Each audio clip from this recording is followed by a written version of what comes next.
मतलब लिटरली जिसकी 30-32 स्पीड आ रही है, आप तो भूल ही जाओ कि एग्जाम आप क्लियर करोगे। ये तो फेयर कंपटीशन नहीं हुआ। हेलो एवरीवन, तो कल एनटीपीसी का एग्ज़ाम था, टाइपिंग टेस्ट। सबसे पहले मैं इस वीडियो में रिक्वेस्ट करूंगी सारे स्टूडेंट्स से कि वो टीचर्स को मैसेज करें, कि टीचर्स इस चीज़ को कंसीडर करें कि बच्चों का एग्ज़ाम खराब हुआ है। बहुत सेंटर्स पे एग्ज़ाम खराब हुए हैं, सिर्फ मेरा ही नहीं, बहुत बच्चों का एग्ज़ाम खराब हुआ है। टीचर्स को मैसेज करेंगे तो ज़्यादा से ज़्यादा मैसेज करेंगे तो टीचर्स भी कंसीडर करेंगे इस चीज़ को कि हाँ, कुछ बच्चों को ही इशू नहीं हुई, बहुत बच्चों को इशू हुआ है इस चीज़ से। मैंने परमार सर को मैसेज किया है, परमार सर को आज लाइव क्लास में भी मैंने सुपर चैट किया था, वहाँ पर सर ने बोला कि वो कंसीडर करेंगे, इस बात को देखेंगे।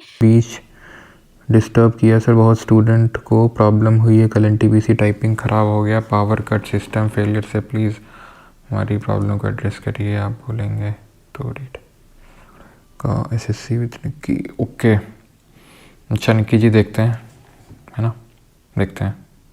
मिनट में 10 मिनट के एग्ज़ाम में 1 मिनट तक ब्लैकआउट रहा, लाइट नहीं थी सेंटर जी। एसएससी निक्की जी मैंने देख लिया, देखते हैं, ठीक है उसको।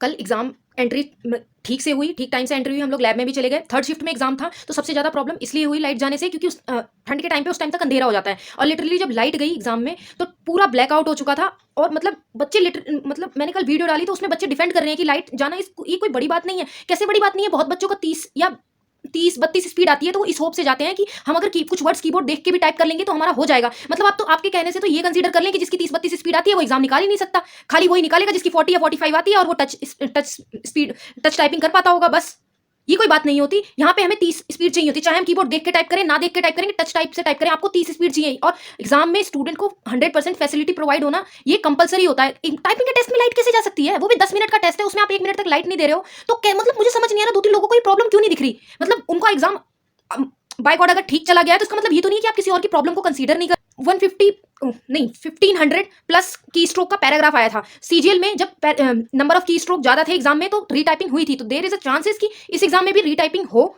तो हमें ज्यादा से ज्यादा टीचर्स को कांटेक्ट करना है और ट्वीट भी करना है, उस पर मेल पे मेल करेंगे, इससे हमारी रीटाइपिंग के चांसेस बढ़ेंगे। और ये कहीं आरआरबी के प्रोटोकॉल में लिखा हुआ है कि पैसेज जो आएगा वो 1500 की स्ट्रोक का आएगा। कल भी एग्जाम देने से पहले सामने इंस्ट्रक्शन में लिखा हुआ था कि अंदर जो पैसेज है वो 1500 की स्ट्रोक का है, तो कैसे की स्ट्रोक इंक्रीज हो गए एग्जाम में?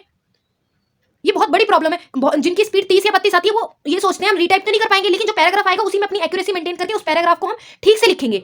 तो अब एंड ही नहीं हो रहा पैराग्राफ। 1500 की स्ट्रोक का होता तो टाइम से एंड होता, उसमें बीच में लाइट चली गई तो और बच्चे पैनिक कर गए। मैं खुद जब लाइट चली गई तो आई वाज लाइक कि 5-10 सेकंड में तुरंत आ जाएगी, तो मैं दोबारा से करूंगी, वेट करूँ, लाइट नहीं आ रही, पैनिक इतना हो गया, हार्ट बीट इतनी बढ़ गई, हाथ कांपने लगे थे पूरे। उसके बाद पूरा एग्जाम खराब हो गया, नंबर ऑफ मिस्टेक्स इतनी इंक्रीज हो गई कि कितना टाइम चला गया। अब एग्जाम टाइम में थोड़ी पता चलता है कि कितनी देर के लिए लाइट गई है, कितनी देर के लिए नहीं गई। इतना तो है कि 30 सेकंड से ज्यादा की देर के लिए लाइट गई थी, और वो बहुत मैटर करता है। सिर्फ 10 मिनट के एग्जाम में 30 सेकंड भी गई होगी तो वो 5% होता है, और जबकि 30 सेकंड से ज्यादा थी बंद लाइट। उसमें बच्चा पैनिक कर जाता है, फ्रस्ट्रेट हो जाता है कि वो एग्जाम कैसे दे आगे। और मुझे समझ नहीं आ रहा कुछ बच्चे इस चीज को डिफेंड क्यों कर रहे हैं। आपको नहीं प्रॉब्लम हुई, इट्स ओके, लेकिन आप डिफेंड तो मत करो ना कि लाइट चली गई तो इट्स ओके, ये कोई बड़ी बात नहीं है। जब मतलब अगर मेरे नंबर सीबीटी 2 में 101 आ भी गए 120 में से, तो भी का क्या फायदा? मैं मेरे 8 नंबर है कट ऑफ से ज्यादा, मैं क्वालिफाई नहीं कर पाऊंगी। मतलब इतने नंबर लाके भी अगर मैं क्वालिफाई नहीं कर पाई तो क्या फायदा? कि जब सब लक पे डिपेंड करता है कि लक होगा तो टाइपिंग सही चलेगी तो आपको कोई पोस्ट मिल जाएगी। मतलब बच्चे ने मेहनत करी है, उस बात का क्या? ये बहुत गलत चीज हुई है, इस चीज को कंसीडर करना चाहिए आरआरबी को। आप लोग प्लीज मेल करिए बाकी टीचर्स को, गगन सर हैं, आदित्य रंजन सर हैं, अभिनय सर हैं, शुभम सर हैं, प्लीज आप लोगों को मैसेज करिए। उन लोगों के बोलने से इस ज्यादा लोगों तक बात जाएगी और इस चीज को कंसीडर भी किया जाएगा। रीटाइपिंग के चांसेस हमारे बढ़ सकते हैं, क्योंकि जिन बच्चों को प्रॉब्लम हुई है इसका मतलब ये नहीं है कि उन्होंने मेहनत नहीं की, उन्होंने मेहनत करी है, तभी वो सीबीटी 2 क्लियर करके टाइपिंग देने आ रहे हैं। जस्ट बिकॉज सेंटर पे कुछ इशू हो गया, वो हमारी गलती नहीं है, इशू हो गया, अब इशू की वजह से मतलब हमारी सारी मेहनत खराब हो जाएगी। मैं कल एग्जाम दे रही थी, थर्ड शिफ्ट में था, और वहां पे जैसे ही लाइट गई पूरा ब्लैकआउट हो चुका था वहां पे एग्जाम सेंटर। ऐसा नहीं कि थोड़ी देर के लिए लाइट गई और तुरंत आ गई, नहीं, ऐसा नहीं हुआ। 10 मिनट के एग्जाम में लगभग 1 मिनट तक लाइट जाना बहुत बड़ी बात होती है।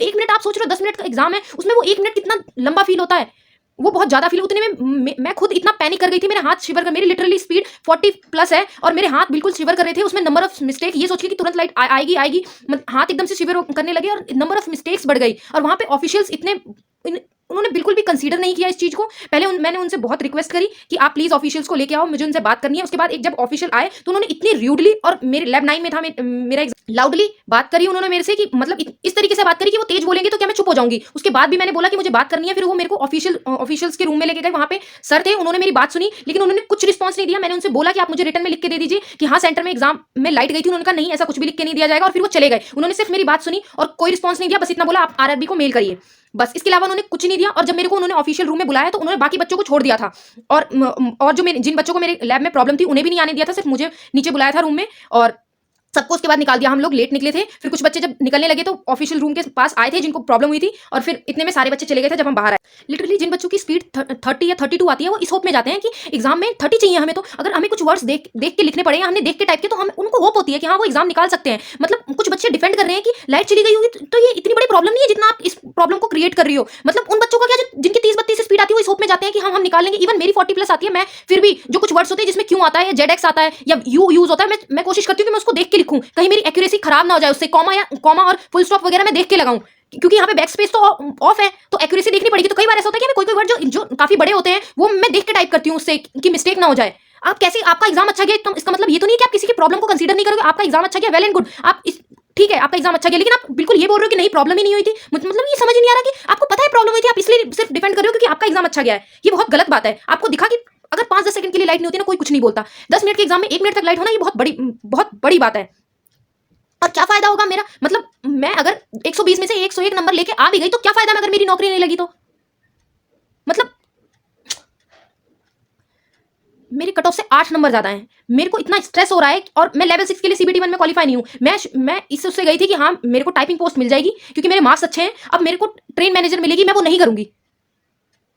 क्या करूं मैं इस चीज का। लोग ये पूछ रहे हैं कि आपने पैराग्राफ टाइपिंग नहीं कर पाए थे आप पूरा, मतलब लाइट चली गई, उन्हें ये नहीं दिख रहा, बस वो ये पूछ रहे हैं कि आप टाइप नहीं कर पाए थे क्या पूरा। मेरे नंबर ऑफ मिस्टेक्स बढ़ गए अगर मैंने पूरा पैसेज टाइप, वैसे तो मैंने कर दिया है पूरा पैसेज टाइप, लेकिन मेरे नंबर ऑफ मिस्टेक बढ़ गई जो लाइट जाने की वजह से हुई, उसको कौन कंसीडर करेगा।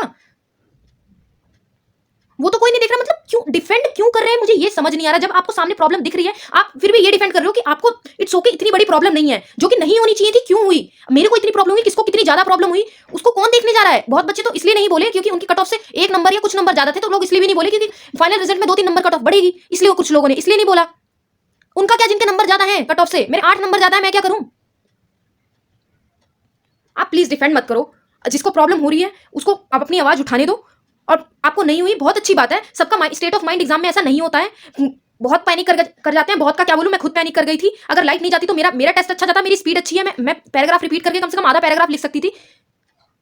और पैराग्राफ 1500+ की स्ट्रोक का पैराग्राफ दिया था जो कि बहुत गलत है।